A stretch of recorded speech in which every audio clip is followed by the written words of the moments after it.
Salam sahabat Alpetra Ministry, kita berjumpa lagi di channel kesayangan kita semua tentunya, yang selalu mengajak Anda dan saya cinta Tuhan, cinta keluarga, dan jaga kesehatan.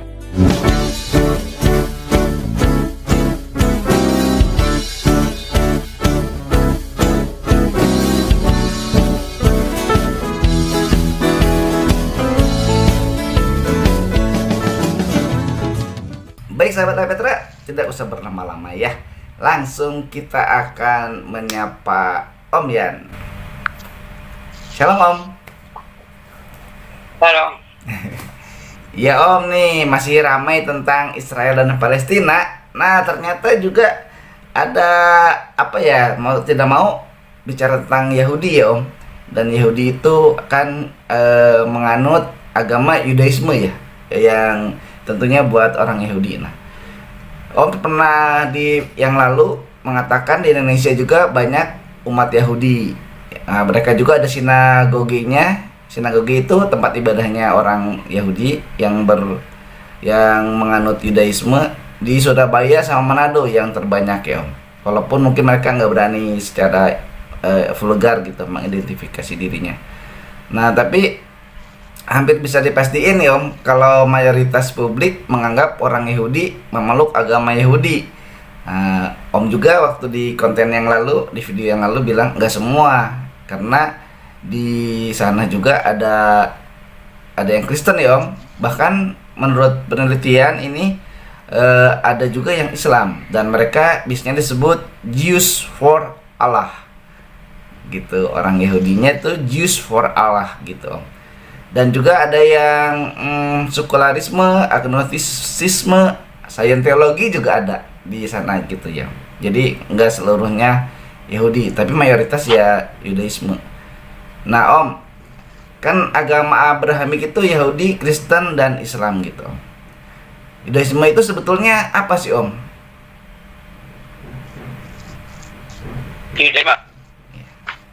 Yudaisme adalah agama orang Yahudi secara kebangsaan sebagai warisan dari sejak waktu zaman Yesus itu sudah seperti mengkristal ajaran Yudaisme itu. Tapi sebenarnya sebelumnya juga waktu di dalam pembuangan di Babilonia. Jadi mereka karena itu tidak punya bait Allah, maka di pembuangan itu mereka mendirikan sinagog atau rumah berkumpul gitu ya. Jadi untuk beribadah, akhirnya mereka bersabat itu di sinagog itu setiap hari Sabtu, berkumpul untuk membicarakan Taurat gitu. Jadi jadi pada zaman Yesus itu ya Yudaisme sudah terbentuk. Tapi kalau Yudaisme sekarang ya sudah dipermodern lah gitu pengertiannya gitu, meskipun dasarnya tetap dari perjanjian lama, dari Taurat. Nah ya itu, kalau mungkin kalau lihat dari waktunya Om, Yudaisme itu lahir berarti di masa Abraham ya Om, atau sebelum Abraham? Yudaisme itu tentu saja sesudah bangsa Israel tercerai-berai, jadi sudah ada agama. Sesudah Musa menurunkan ajaran Taurat itu, terus berkembangnya menjadi Judaisme gitu. Apalagi waktu di pembuangan itu mereka berkumpul setiap hari Sabat itu ya membicarakan Taurat Musa. Oh iya Om. Gitu. Nah Om, bicara tentang kitabnya nih Om, katanya beda ya Om sama kita ya Om, sama orang Kristen gitu. Apa Tanakh ya Om ya disebutnya ya? Tanakh atau ya Tanakh ya? Ya itu sebutan saja. Tanakh itu kan jadi T-nya dari Taurat itu. Sebenarnya ya 5 kitab lah yang utama gitu.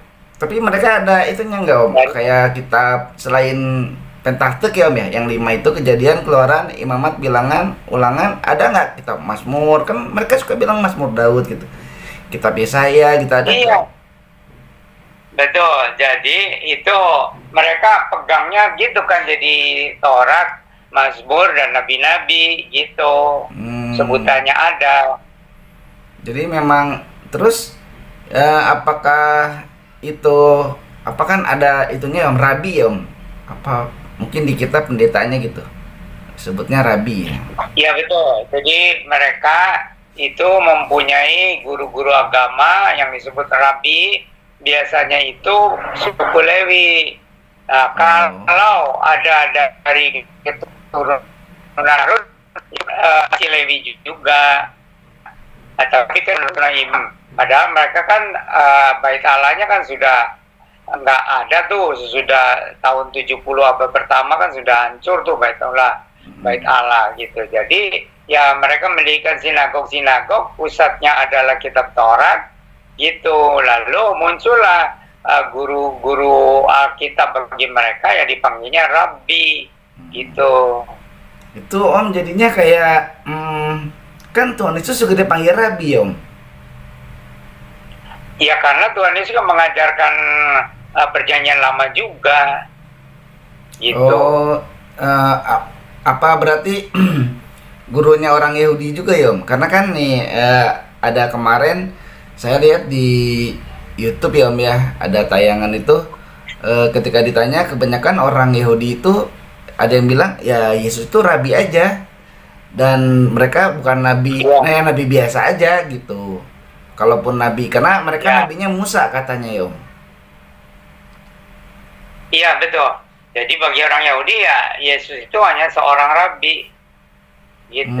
Mereka kenapa bilang nabi mereka itu Musa ya Om? Kena gitu.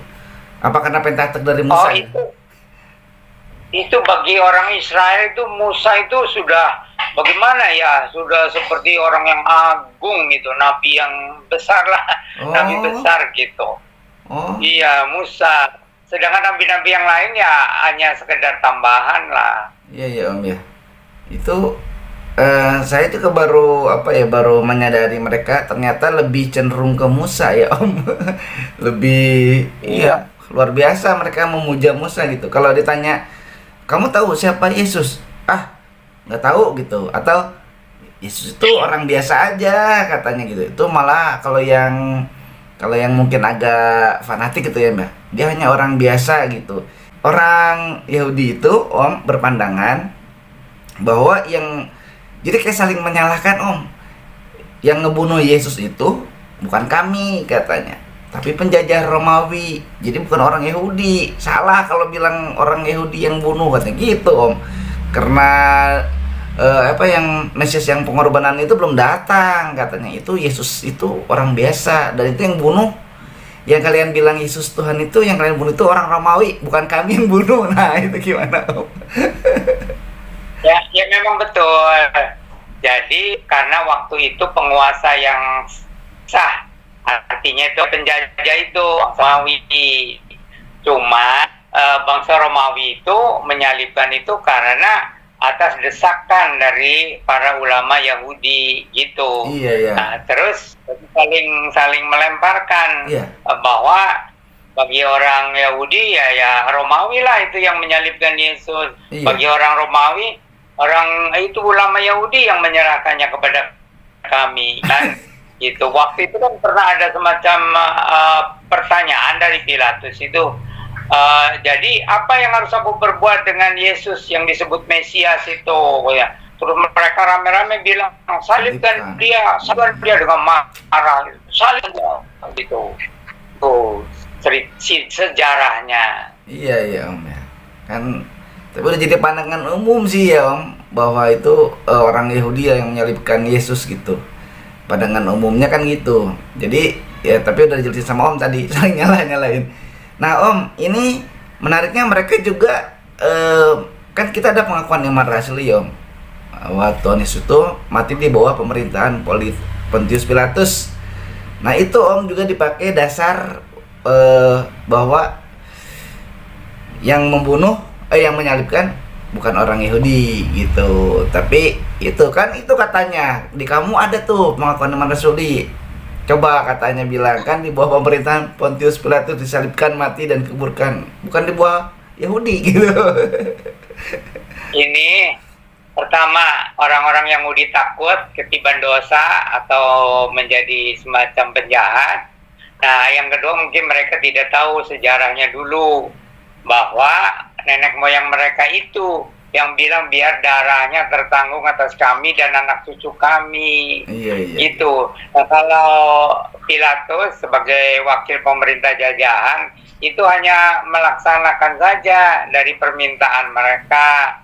Gitu, tapi dengan Tuhan yang harus jelas, yaitu itu dua pemberontak gitu kan. Itu bahwa Yesus mengaku dirinya saja. Nah, itu bagi pemerintah Romawi yang diwakili oleh Pontius Pilatus itu sudah cukup alasan untuk membunuh dengan hukuman salib itu. Jadi itu saling melempar itulah. Jadi orang Yahudi yang sebenarnya mau mengenyahkan Yesus karena mengaku atau disebut-sebut sebagai Mesias yang dijanjikan, tapi mereka tidak percaya. Tetapi karena secara hukum itu hanya pemerintah Romawi yang berhak menjatuhkan hukuman mati, itu ceritanya begitu. Oh ya Om, katanya juga Om, orang Yahudi itu tidak menganut patriarki Om, tapi matriarki ya. Jadi kalau dari ibu, apa garisnya garis ibu gitu, dia dianggap Yahudi kalau dia lahir dari seorang perempuan Yahudi. Iya, kalau ditelusuri sih memang yang disebut itu ibunya ya. Karena kan bisa aja seorang wanita Israel itu menikah beberapa kali tuh. Iya. Sesudah suaminya meninggal atau apa, jadi maka yang dipastikan ya adalah ibunya. Begitu. Tetapi kalau orang yang keturunan orang-orang penting dalam sejarah Israel, ya disebutkanlah ayahnya dari keturunan siapa, begitu. Tapi di dalam Injil itu seperti dari dua-duanya, gitu kan? Ya, tapi jadi itulah menjadi, kalau dari Israel sudah pasti Israel. Kalau dari bangsa Israel kadang-kadang tidak jelas si Pon ini menikah apakah dengan seorang suami Israel atau dua kali menikah atau bagaimana, begitu. Jadi ada asal usulnya. Tapi dua-duanya ya sama pentingnya, dari garis ibu, dari garis ayah, sama pentingnya. Udah jelas itu Yesus, Immanuel, tapi kok tetap mereka nggak percaya gitu ya Om. Nah, itu nggak percayanya bukan sebagai orang Yahudi. Mereka itu sudah jelas percaya Yesus ya orang Yahudi. Cuman apa yang percaya bahwa Yesus adalah Mesias yang dijanjikan itu sedikit sekali dari antara orang Yahudi itu. Gitu. Terus kenapa ya Om? Karena buat mereka juga perjanjian baru itu nggak berlaku jadinya ya Om. Karena kan mereka nggak ngakui Tuhan Yesus sebagai Tuhan gitu. Karena mereka hanya pandang Yesus itu manusia biasa, guru, udah ya gitu aja Om ya. Kenapa Om ya? Orang Yahudi itu nggak percaya gitu bahwa Yesus itu Tuhan. Ya, itu sudah jelas karena untuk bisa diterima Yesus itu adalah sebagai Mesias yang dijanjikan, dan gelar Mesias itu juga kadang-kadang dipanggil Tuhan ya di dalam Mazmur itu. Tetapi kan karena mereka tidak mengakui Yesus itu adalah Mesias yang dijanjikan, itu masalahnya. Jadi Yesus itu paling-paling ya sebagai seorang rabi atau guru ya, guru pengajar agama, begitu. Iya ya Om ya. Dan sampai sekarang mereka masih menantikan Mesias yang dijanjikan itu ya Om. Mereka masih nunggu kan. Entar tuh baru kedatangan ya, itu yang kedua kali dong Om. Terlambat tuh. Ya, betul. Jadi bangsa Israel ya sebagai satu bangsa itu masih menanti-nantikan Mesias gitu kan, Mesias yang dijanjikan. Mereka tidak mengakui bahwa Yesus itu Mesias yang dijanjikan. Mereka masih menantikan gitu. Iya. Dan tetap ya Om, tentang apa freedom itu ya, tentang kebebasan, kemerdekaan katanya. Terus kerajaannya nggak kayak begini. Kalau udah datang itu gitu, nggak akan ada perang. Padahal udah datang. Namun nunggu datangnya kedua kali udah terlambat. Ya Om. Ya, jadi itu mereka tuh dari dulu menanti-nantikan Mesias sebagai seorang raja yang berkuasa, yang mengalahkan penjajahan, menghancurkan Romawi waktu zaman Yesus itu. Tapi itu ternyata malah Yesus yang disalibkan. Iya. Gitu. Jadi mereka tidak begitu menghargai Yesus. Cuma belakangan ya hanya sebagai salah seorang rabi yang terkenal gitu. Bahkan seorang nabi pun mereka sepertinya menolak. Ya, malah kalau ada misalnya misionaris atau orang yang nyebarin penginjilan gitu, yang menginjili di sana, diusir ya Om ya. Mereka nggak mau gitu karena dianggapnya salah gitu kan, yang nyebarin Yesus Tuhan itu salah gitu. Jadi kan namanya rakyat itu kan macam-macam. Iya. Jadi bagi orang yang fanatik agama Yahudi, ya tentu saja marah lah cerita Yesus itu adalah Mesias gitu kan. Iya. Nah tapi ada orang yang ya diam-diam aja gitu. Namanya orang beda-beda sikapnya gitu. Iya, iya. Tetapi kalau orang yang fanatik agama Yahudi, wah marah lah. Bilang Yesus Mesias apaan? Malahan Yesus tuh terkutuk karena disalibkan.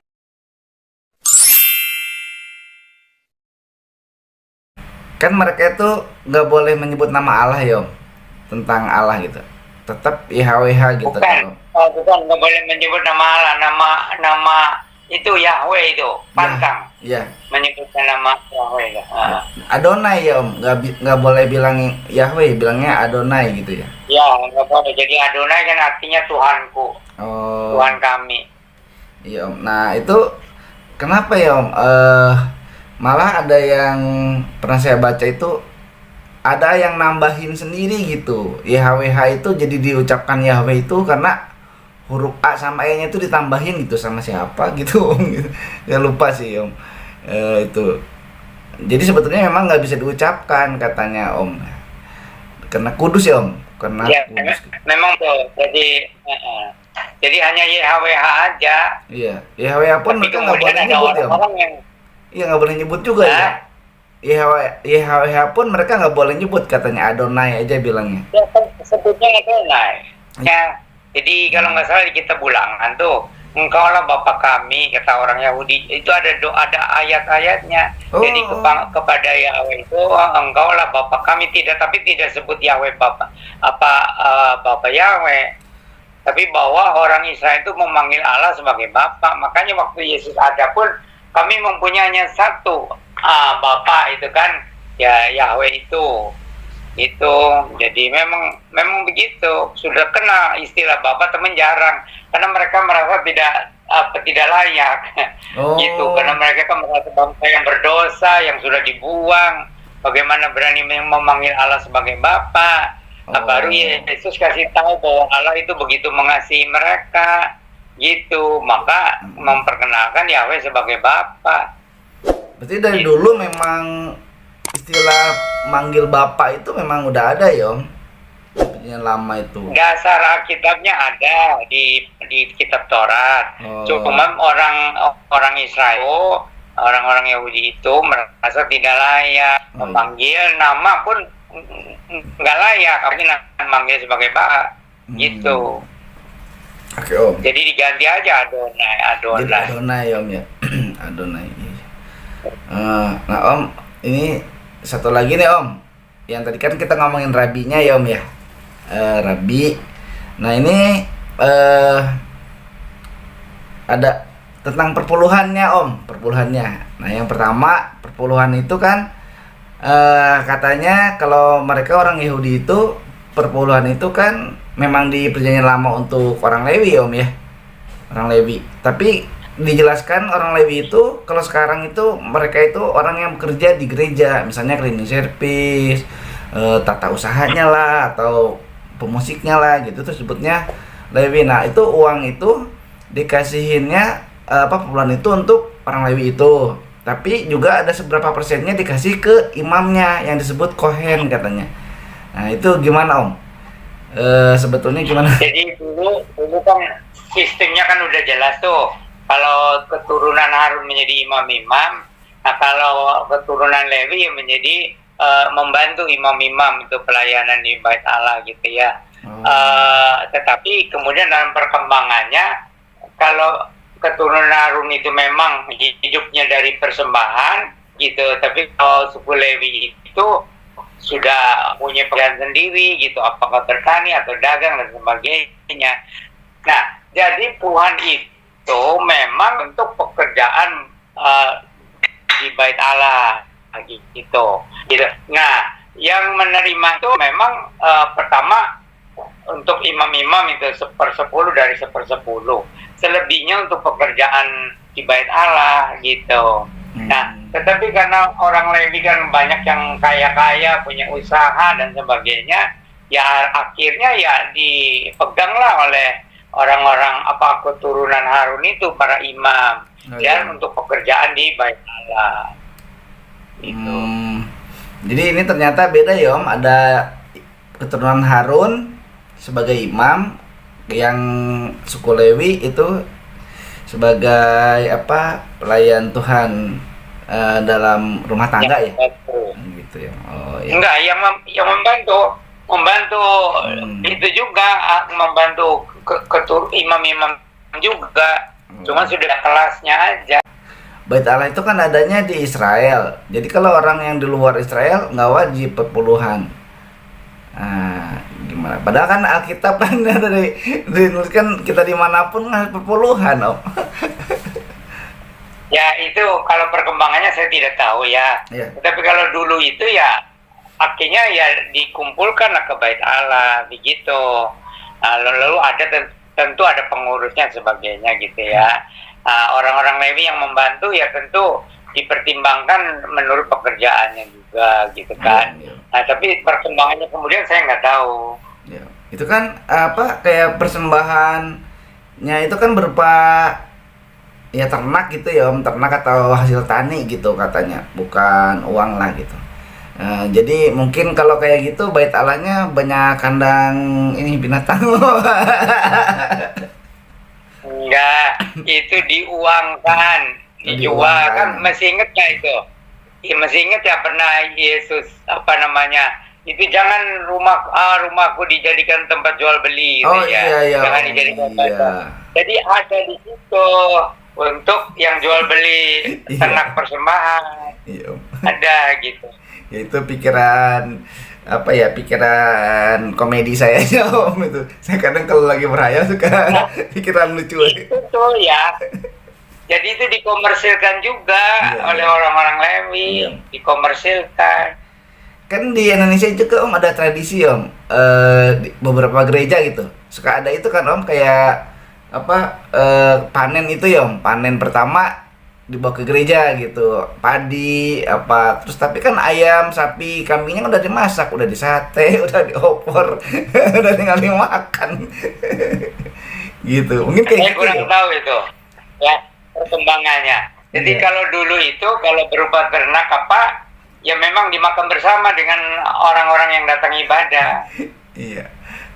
Kalau pikiran lucu saya kan nggak kebayang kata saya kalau semuanya ngasih penduduk itu, waduh ada kambing, ada domba, banyak banget di sana. Gitu. Itu hanya pikiran lucu aja. Jadi ibadahnya setahun 3 kali, ibadahnya tuh di yang Bait Allah setahun 3 kali. Jadi orang-orangnya pasti banyak datang makan sama-sama dari persembahan juga. Iya Om. Iya kan. Jadi ada bagian untuk imam-imam dan orang Lewi, ada bagian yang untuk orang yang ibadah sama-sama. Oke Om. Nah ini yang terakhir Om, pertanyaan terakhir ya Om ya. Kan Yudaisme itu kepercayaan yang dianut masyarakat Yahudi monoteisme ya Om ya, monoteis gitu kan. Monoteisme yang ketat. Jadi waktu zaman Yesus saja sudah menjadi monoteisme yang ketat. Makanya waktu sampai Yesus berkata aku dan Bapakku satu, itu nggak bisa diterima itu. Kan ada berapa kali Yesus mau dilempari batu. Karena bagi orang Yahudi itu monoteisme yang sangat ketat ya, tauhid gitu, hampir sama dengan tauhid gitu ya. Nah, jadi makanya umat Islam juga agak sulit menerima Yesus sebagai Tuhan. Karena monoteisme Islam pun sangat ketat dalam perkembangannya. gitu. Ah, sebenarnya kalau monoteismenya dari Alkitab Kristen ya, itu sebenarnya Allah Yahweh itu tidak bisa dipisahkan dari firman dan roh gitu. Jadi sebenarnya sudah mengandung Tritunggal. Cuma mereka tidak pernah berpikir ada istilah Tritunggal. Tapi kan selamanya Yahweh selalu bersama-sama dengan firman, selalu bersama-sama dengan roh Yahweh itu. Ya, baru di zaman Yesus itu Yesus mengatakan dia itu jelmaan dari firman Allah itu, firman Yahweh itu. Nah itu belum terbuka. Karena dengan demikian kan jadi tidak lagi monoteisme yang ketat. Kalau hanya Yahweh, firman, dan Roh Kudus, itu masih dianggap monoteisme, gitu. Tapi kalau ternyata itu firman yang menjelma menjadi manusia Yesus, jadi mereka juga masih belum bisa terima, gitu. Apalagi mereka nggak percaya bahwa Yesus itu penjelmaan dari firman Allah. Jadi, itu mengenai monoteisme yang ketat itu ya, dipegang oleh orang Yahudi, oleh orang Islam, sama orang-orang yang pokoknya yang berpegang kepada monoteisme ketat, itu sulit menempatkan Yesus itu sebagai apa. Tapi kalau mereka diajarkan berulang-ulang, ya, termasuk orang Kristen yang bingung juga soal monoteisme Kristen, itu harus dijelaskan bahwa Yesus penjelmaan dari firman. Jadi Allah, firman, dan Roh Kudus itu satu. Bagaimana dipisah-pisahkan? Cuma mereka memisahkan Yesus dari Allah, gitu. Pikiran mereka itu. Padahal kan Yesus itu penjelmaan dari firman. Kalau Allah, firman, dan Roh Kudus ya satu lah. Bagaimana dipisah-pisahkan? Bukan dua, bukan tiga. Gitu. Allah, firman, dan Roh Kudus kan? Gitu. Nah, hanya firman itu menjelma menjadi Yesus. Itu orang Kristen aja kadang-kadang masih bingung kan? Apalagi itu saksi Yehova juga kan? Bingung. Bagaimana memberi orang Kristen jelaskan juga ya kepada orang luar tuh bingung tuh. Padahal ya harus dijelaskan nih tegas bahwa Allah, firman, dan Roh Kudus, gitu kan? Allah, firman, dan Roh Kudus itu tiga yang esa. Hanya bedanya hanya yang bahwa firman itu yang menjelma menjadi Yesus. Jadi kalau dalam doktrin Kristen itu Bapa, Putra, dan Roh Kudus, tapi sebenarnya dasarnya kan Allah, firman, dan Roh Kudus, ketiganya yang esa. Ya, nah itu maka umat Kristen itu waktu katekisasi itu mesti jelas tuh. Tritunggal itu apa? Gitu kan? Jangan ya, tapi memang akhirnya kan menjadi Bapa, Putra, dan Roh Kudus. Cuman harus dikembalikan lagi Allah, firman, dan Roh Kudus. Tiganya esa, ketiganya yang esa gitu. Ya Om. Oke Om, sudah jelas semua ya Om, karena memang kita tidak mau sampai terlalu jauh membahas tentang ini. Jadi sahabat Alpetra, itu tadi secara umum sudah dijelaskan sama Om tentang bagaimanakah Yudaisme itu. Nanti sahabat Alpetra juga bisa cari referensi yang lainnya ya. Ya Om. Ada tambahan sedikit ya. Jadi tentang Allah yang esa itu ada firman dan Roh Kudus itu. Ini harus dijelaskan gitu. Dari keabadian sampai keabadian Allah selalu bersama-sama dengan firman dan Roh Kudus. Hanya di perjanjian baru itu firman itu menjelma menjadi manusia Yesus itu. Dan orang Kristen harus jelas itu. Yang perlu kita perhatikan dengan baik supaya iman kita kuat ya Om ya. Kalau enggak bisa digoyah-goyahin. Goyang-goyang dikit, wah runtuh deh. Ya Om. Oke Om. Terima kasih Om untuk penjelasannya di kesempatan kali ini. Luar biasa sekali penjelasannya, dan semoga sahabat Alpetra terberkati, tercerahkan, menambah wawasan. Karena itu Alpetra ada untuk menambah wawasan kita agar kuat iman kita dalam Tuhan. Oke sahabat Alpetra, sampai sini dulu perjumpaan kita, dan tentunya tetap sayang Tuhan, sayang keluarga, juga jaga kesehatan. Terima kasih Om. Salam Maranatha Om.